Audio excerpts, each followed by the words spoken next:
everybody, and welcome back to our channel. If you have just updated your YouTube application and it's having a lag after the latest update, in today's video, we are providing you with some basic steps in order to fix that issue. So let's just get started with the process. So the first thing we can do is we can force stop the YouTube application. You can hold it up, go to their info, and within there, you can scroll down, look out for the force stop option in the bottom right, tap on it, and then tap on OK. And once it is done, you can restart your device. Hold your power button for that, look out for the restart option to clear out the RAM, and you can access the YouTube application once again.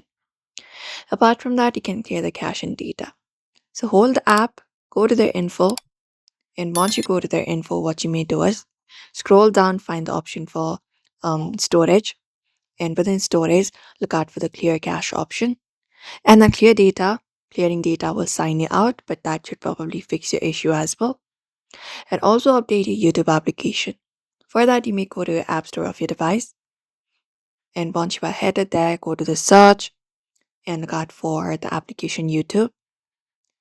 And once you find it up, you may update the application to the latest version if any update is available. And also disable background applications, so you can hold the app and go to the info.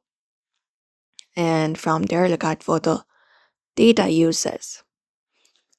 You can just go over and tap on the mobile data and turn on this option for allow, and also look out for battery, and you can unrestrict this application as well if it is restricted. And that's it. Usually those are probably the method you can follow up to fix the YouTube application lag after the latest update. So you can try it out and let us know. So we hope this video was helpful. Please give this video a like and also subscribe for more tips and tutorials.